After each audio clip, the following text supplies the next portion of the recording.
I am really glad that I have to make this video, and the reason is because so many of you have reached out to me with a really good problem.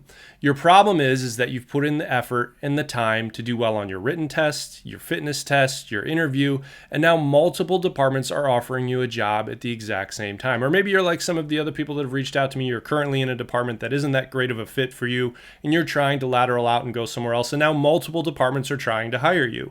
Well, in today's video, what I want to do is I want to go over some things that you might want to find out about a prospective department, certainly before you apply, but definitely before you agree to work there. Now, some of this information might be a little difficult to figure out, but I'll go over some ways that you can get around that and certain ways that you can find out this information before you get hired. But before I get into that, I want to talk about our sponsor, Columbia Southern University. If you aren't familiar with Columbia Southern University, they are an all-online university based in Orange Beach, Alabama. What does that mean that they're all online? Well, that means you have flexibility. If you're like me and you have a busy life, whether it be family or work or other obligations, you need flexibility. And because they're online, you are able to take classes at your convenience, whether it be from your bed or your couch or wherever you are, whatever you're doing, you can take classes. Now, most of you are going to be interested in things like fire science, EMS, public administration, but they offer a variety of programs ranging from business to healthcare to IT and many, many more. So if you're interested, visit the link below, columbiasouthern.edu/FFN. You might be asking yourself why this is even important. And many of you who have been testing and interviewing for a long time might just say, listen, I don't even really care where I get hired. I'm just trying to get a job. And that makes sense. I completely get it and I completely understand. But for those of you that have options, this is important because finding out these things can mean the difference between going to work and enjoying yourself and going to work and being miserable. And we all know people that have jobs or work at places where they're absolutely miserable and it's horrible.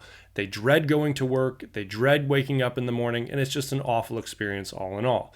So I have these things, I'm going to use them kind of as a checklist, and they're a variety levels of importance, and there's certain aspects to each of them. But the first one I wanted to start out with is the first thing you should probably try to find out is what is the culture of that department like?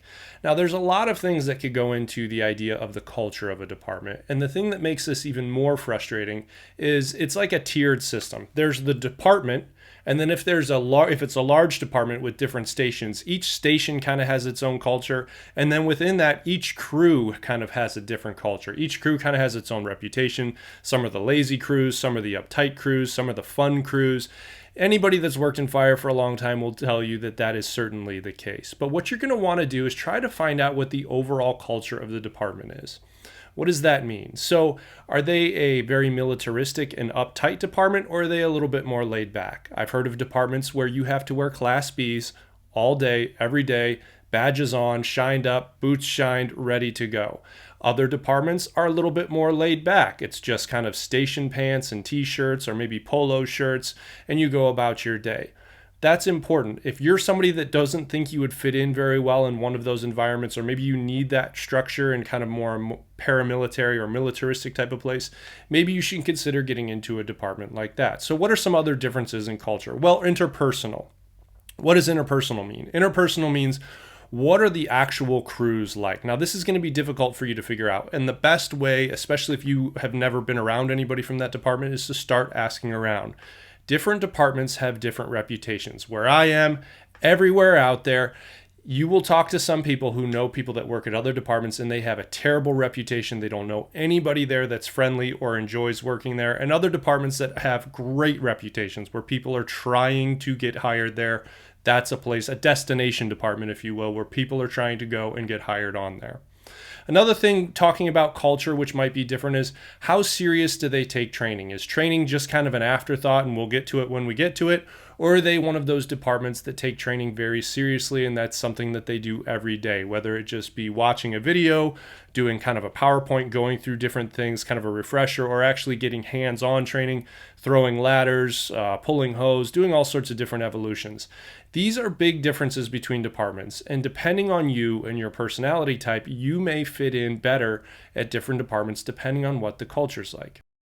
The next one I want to talk about is opportunities. What are the opportunities within that department? Now, this can range enormously between departments, from bigger departments to smaller departments. But just because you work at a smaller department doesn't mean you have no opportunity. Now, what I mean by opportunity is I don't just mean moving up in the ranks, although that's certainly a possibility. How often or how long do you have to be a firefighter before you can apply to take a lieutenant's test? Do you have to be there for 3 years, 5 years, 10 years? Is that something you really want to do? Do you want to work your way up to be the chief, to be the top guy at the department? It's up to you, but you have to make sure that whatever department you go to, they have those opportunities and they encourage and foster those opportunities. You'd be surprised to find out a lot of departments don't really like to encourage and foster that. And some of these departments are kind of like an old boys club where the officers there have been there forever and they have no interest in leaving anytime soon. And they kind of rule, I don't want to say with an iron fist, but they like things the way that they had them and they set them up, and they are not interested in letting younger, newer firefighters work their way up the ranks. The other thing with opportunities is, what other opportunities do they offer? Do they have a dive team? Do they have a hazmat team? Do they have opportunities to get, if you're a medic, to be a SWAT medic for the local sheriff's department?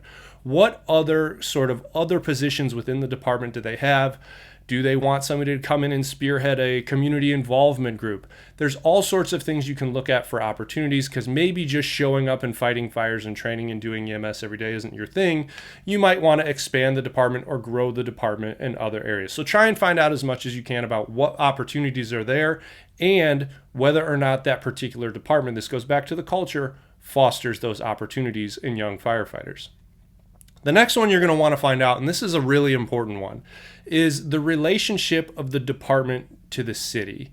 Now, if you're a volunteer department, this might not be as important, and certainly if you're a private entity fire department, or maybe you're an airport firefighter where you work for a private entity, it might not be as important. It's certainly going to be important, the relationship between firefighters and management, but I'm speaking mostly towards career city departments. You're going to want to find out what that relationship is like. And this isn't hard to find out. Start asking around. If you have the opportunity to talk to somebody that works at that particular department, ask them what it's like. Is it really tense between City Hall and the fire department, or do they have a pretty good working relationship?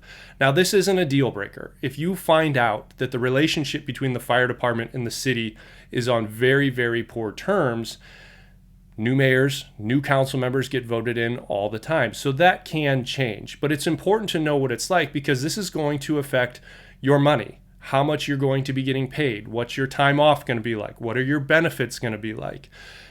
A bad relationship with the city makes everything 10 times worse. It makes it harder to go to work. You're always fighting with people. It's not that good. Like I said, it's not necessarily a deal breaker, but it's something you want to find out. In addition to that, you're going to want to find out ahead of time, if you haven't already, what's your salary going to be? What's your schedule going to be?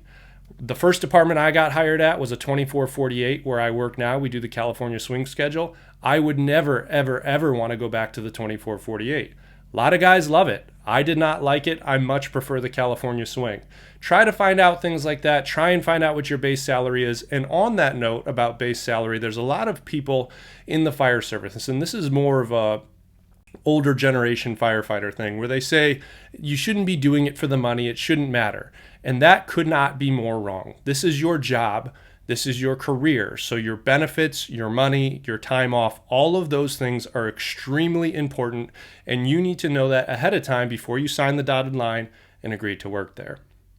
The next one I want to talk about is call volumes and call types. Now, this is more, you'll see this more with younger firefighters, where they say, hey, I'm not really interested in working in a suburb that might be a little bit more stable, that might make a little bit more money. I just want to go break windows and spray water on fire. And that's cool. There's nothing wrong with that at all. You want to go work in the big city and you want to go do that.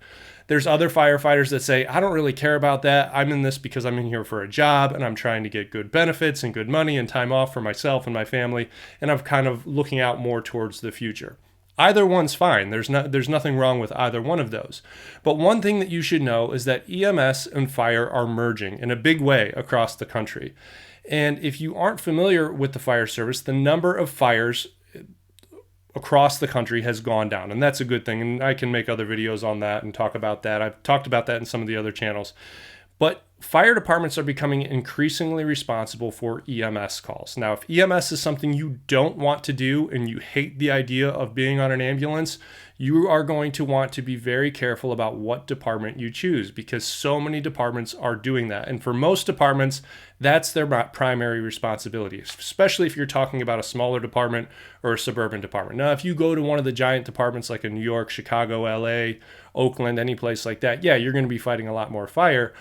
But just know what the call volumes are and know what types of calls are typical for that particular department. And then finally, the last thing you're going to want to try and find out is, what is the leadership like at that department? The leadership obviously sets the tone, and this ties in very closely with culture. What's the chief like? What are the line officers like, right? If you get hired onto a department and you're a line firefighter, obviously this can vary greatly from shift to shift, but what are the captains like? What are the lieutenants like? This is going to be tough to figure out. But again, start asking around. The fire service and the fire community is very small. If you start asking around and asking the right people, you will be able to find out who the officers are who are good, who are bad, what the chiefs are. Another thing that you can do is just do a quick Google search on the department. If you see that the newspapers have had all sorts of silly scandals about officers and chiefs and union leaders at a particular department, maybe that's a department you don't want to go work for, because maybe the administration or the leadership of that department may not have the backs of the firefighters. But whatever you do, try to find out as much information about any department that you are thinking about applying to, and certainly find out as much as you can about any department that you agree to work for. So as always, if you found this useful and helpful, give this video a thumbs up, consider subscribing to the channel, and I'll see you guys in the next video.